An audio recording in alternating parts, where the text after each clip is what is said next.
Hello everyone, I'm Brior, and welcome back to the complete history of Goodgame Empire. After taking about a month off from doing this series, we're back, and we're in the final stretch. Today, I'll talk about 2022. When we last left things off, Goodgame Empire had just celebrated its 10th anniversary. Otherwise, 2021 had been kind of a slow year, with Goodgame Studios' only major updates being a nerf to the Master Blacksmith, the introduction of the Refinery and the Toolsmith, and a revamp of the Strom Islands. 2022 similarly began with a whimper, with Goodgame Studios not really introducing any new content until March, when event difficulty scaling for the Nomad invasion was added. Before that, Goodgame Studios simply made a number of bug fixes and technical changes to the game. The Alliance Help button at the military hospital was slightly improved. Goodgame Studios also implemented a community-requested feature, the Ruby Confirmation button, which made it more difficult to accidentally spend a ton of rubies on, say, skipping a Robber Baron cooldown. Following another update, players could now change their account names in the settings menu without needing to contact Goodgame Studios support. I'm not sure what the reason for this change could have been, other than that Goodgame Studios was sick of responding to tickets. Otherwise, I don't see any upside. Allowing players to freely change their account names has made it more difficult to keep track of who's who on the server, something that used to be important for diplomacy and alliance recruitment. Curiously, it has also facilitated something that was, and still is, at least nominally against Goodgame Studios' terms of service, the buying and selling of player accounts. Perhaps you've gone on the Goodgame Empire wiki or Reddit page and seen posts advertising accounts for sale for $50 or perhaps $200. Maybe you've even bought or sold an account yourself. That's what I'm talking about. Later in 2022, Goodgame Studios would also add the ability to change the email associated with your Empire account in the settings menu.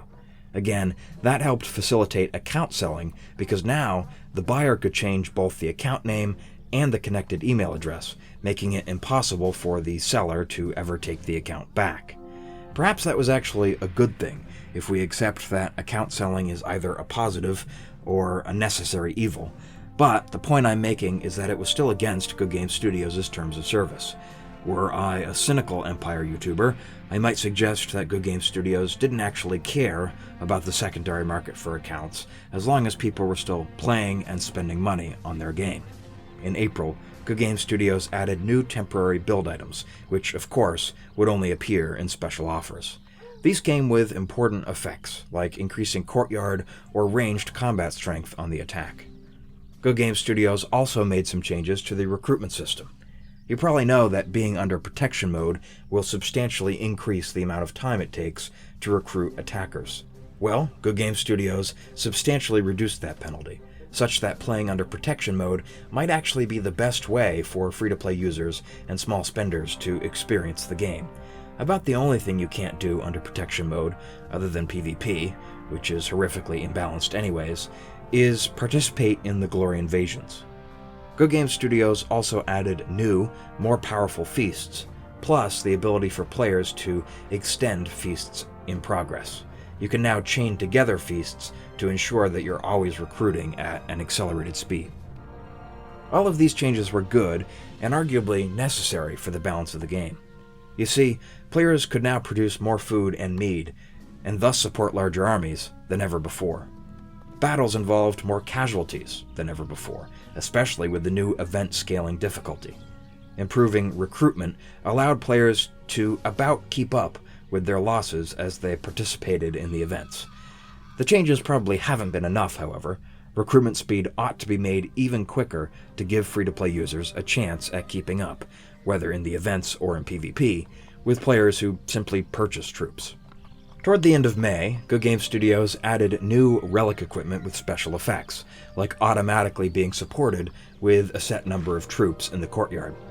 I have a few such pieces myself, although they all happen to be Generation 2 relic equipment with 4 effects each, which weren't added until 2023. This here artifact, though, causes my attack to be supported by 733 shield maidens who magically appear in the courtyard if my attack makes it that far. This get supported by extra troops effect, in particular, enabled a new PvP strategy whereby the attacking player would send an attack, say, comprised of 32 veteran wolfhounds, with the hope of simply making it into the courtyard. Veteran wolfhounds move extremely quickly and are unlikely to be detected in time for the defending player to get online or change his setup. Veteran wolfhound attacks might even go unnoticed if the player is online, but paying attention to the wrong browser tab, or perhaps his Outer Realms account, in an opportune moment. If the defending player is using an old-school standard defense setup like 00100 with no defenders on certain sections of his wall, he's liable to be so-called sniped. I've certainly been sniped myself while online, but in another application editing a YouTube video. Again, keeping a small number of defenders at your castle and spreading them out across your wall can be a reasonably effective strategy to thwart these kinds of attacks. In connection with these new equipment effects, certain caps on equipment were raised. Also in May, the Colossus event was refreshed, now awarding decorations with up to 4,000 public order. Do you remember in the 2012 episode when I talked about the mysterious crate that used to be sold at the resource trader? Well, after almost a decade, Goodgame Studios essentially brought that feature back in a big way. Now, players would notice summer mystery boxes appearing in premium offers and as top event rewards. Mystery boxes could contain troops, tools, equipment, looks, decorations, essentially all of the things that players could also gamble for at the Wheel of Fortune. But, of course, Goodgame Studios ensured that for the first few months after they were released, mystery boxes had the best rewards, making them the best way to spend money on Good Game Empire. Opening mystery boxes would eventually earn the player higher quality keys, enabling the player to get even more rewards by opening even more boxes. Mystery boxes themselves were added as rewards to the Wheel of Unimaginable Affluence for double the gambling fun. Why did Goodgame Studios add a feature that was essentially a reskin of the Wheel of Unimaginable Affluence, which itself was a copy of the Wheel of Fortune? Well, it's hard to say. Perhaps for the same reason that casinos have lots of differently themed slot machines. Or perhaps Goodgame Studios felt that a flaw with the Wheel of Unimaginable Affluence was that players didn't always know when new rewards had been added. Introducing the mystery boxes, which were seasonally themed, promised to remedy that, because future boxes would be named after future seasons, signaling a change. In October, Goodgame Studios attempted to regain a handle on PvP. As I've alluded to several times in this series of videos, PvP had increasingly been falling out of balance since probably about 2016. That was the year in which Goodgame Studios added build items, which substantially increased players' food production and storage. With higher food production and storage, players could maintain larger amounts of defending troops. Meanwhile, the size of permissible attacks in Good Game Empire remained about capped at a few thousand units. Quickly, it became nigh impossible to break through the defenses of anybody who spent money on the game. Other changes, including high-level buildings, stronger decorations, and the mead system, all exacerbated this imbalance. For a while, Good Game Studios' response to the issue was to sell equipment looks that gave extra waves, and build item effects like extra courtyard combat strength on the attack. But these features were temporary. They helped, but they were also obviously inaccessible to free-to-play users. And, as the imbalance got progressively worse, at some point, even most spenders were priced out of PvP. Also, at least in my judgment, PvP is less fun when it's transparently contests to see who will spend more money. So, Good Game Studios changed its approach. Good Game Studios actually did essentially what I recommended in my 2019 video, Let's Save PvP. They introduced a cap on the number of defending troops that could participate in a battle. So, for example, the defending player might have 100,000 troops, but only 10,000, say, could participate in any given defense. If 5,000 units were killed in the first battle, the defending player would be left with 95,000 units, and another 10,000 could participate in the second battle, and so on. This approach promised to strike a balance between rewarding players for maintaining large armies while preventing their castles from becoming unassailable. My ideas in that video were by no means unique to me, so I can't really claim credit for it, and nor do I necessarily want to. The update was kind of a disaster. To be clear, I maintain that it was a pretty good idea. The execution, though, was a bit lacking. That 10,000 number I've been using? Well, that's the actual number of troops I proposed in my 2019 video, and it's about what Goodgame Studios went with 3 years later when this update came out in October of 2022. But because of those commander looks and build items we just mentioned, attacks had been getting stronger during that time, just not at the same rate that players' defenses had been improving. As a result, when Goodgame Studios released these changes, it was exceedingly doable for an attacking player to wipe just about any defense that had only 10,000 troops. Thus, for the first few days after the update, the balance of PvP was totally reversed, and players scrambled to claim honor points. This wasn't sustainable, however, since paying players obviously did want a way to make sure that their castles were reasonably secure. And probably, alliance support should also mean something. Goodgame Studios thus quickly increased the limit on the number of courtyard defenders. A level 5 keep, for example, was to increase the limit by 50,000 troops, which once again made it very difficult for an attacker to score a positive ratio, let alone win.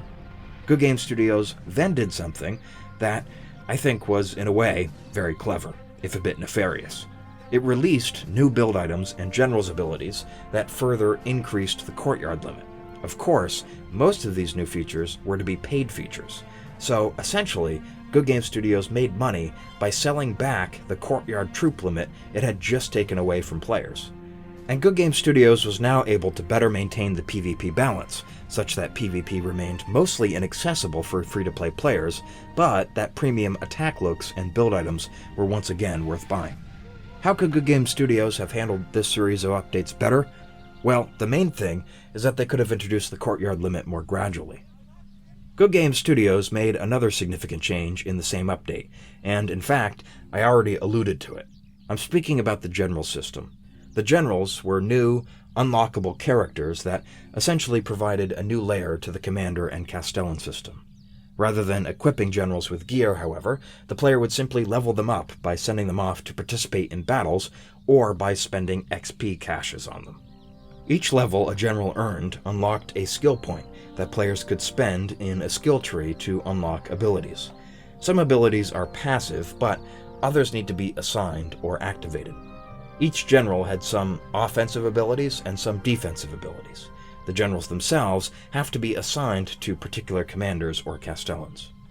The generals' abilities were extremely powerful, in some cases practically doubling the size of players' attacks, so obviously it was important to use a high-level general when attacking foreign invaders or doing any kind of PvP.